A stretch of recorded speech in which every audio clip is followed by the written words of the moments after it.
here with visiting guest principal horn of the Baltimore Symphony, Nikki LaBonte, who just had an amazing performance of the South Alpine Symphony. Thank you so much for being here, Nikki. Thanks so much for having me. Can you tell me a little bit about the performance? How was it performing with Baltimore Symphony? It was awesome. They're such a great group. I'm really thankful to be playing with them. The section and the whole orchestra in general is just so supportive and nice, both as people and musicians. So it was a total blast.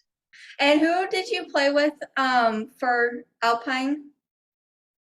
Like the section? Yeah, can you tell me the whole section member? Yeah. Because there was a Yes. lot, right? I know there are a lot. Let me see if I can. Lisa Bergman was on second. Justin Drew was assisting.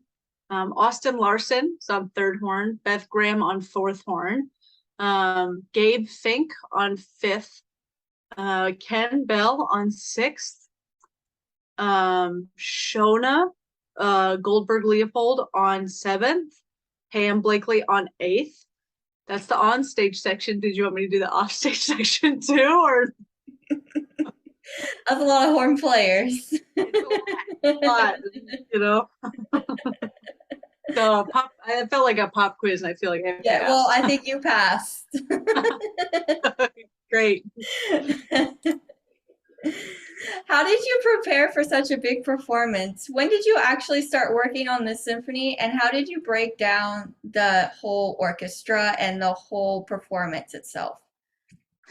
Well, on a piece like this that, I'm definitely familiar with, I've listened to this piece a million times, and it's my favorite Strauss tone poem.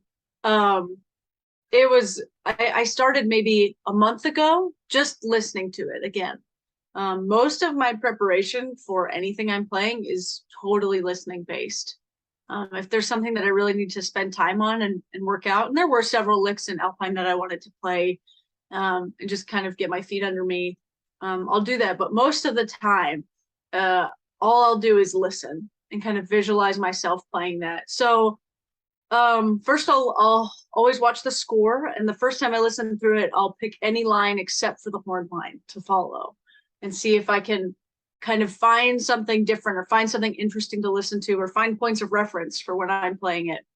Then I'll follow the horn line through the score, and then I'll start moving to the individual part, marking in assistant markings, messing around with those, figuring out what works best for me, woodshedding a few things, and then just listening and kind of getting in the zone without having to play through the whole piece every time, mentally getting in the zone of playing a 50-minute song like that from start to finish.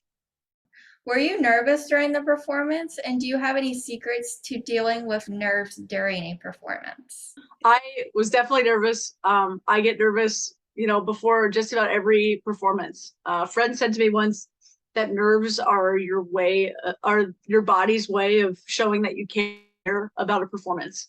And I don't know that I have any secrets, but I would say that, you have to figure out what works best for you. What works best for me is I will kind of do a little guided meditation to get in the zone. I'll trust my preparation. If I'm feeling prepared and I know that I can trust that, it's just get about getting out there and trusting yourself and committing fully to what you're doing. That's usually what's going through my brain, is like being able to trust myself and trust the things that I know that I can do in the moment, in the heat of battle. So that's what works best for me. Now that this performance is done, what are you working on next? I see that you're still in Rochester. So are there any other projects in Rochester or anything else that you're working on? Yeah, so I'm still working full time with the Rochester Philharmonic and playing with them just about every week, except for when I'm over here in Baltimore. I'm playing guest principal with the Tucson Symphony coming up in 2 weeks on Oberon and Firebird, so big horn heavy program there. Um, Off the horn, I actually have an article coming out in the Horn Call on October 1st about the gender stereotyping of instruments. That's research that I've done, feels like a while ago now, but article's coming out and I'm really excited for that. So that's what's currently on my plate. I've only think about like a month in advance, and so that's all I have in my brain at the moment. Well, thank you very much, Nikki, for your time and sharing all your wisdom with us here in the horn community. And congratulations on such a great performance and good luck with your upcoming season. Thank you so much. Thanks for having me.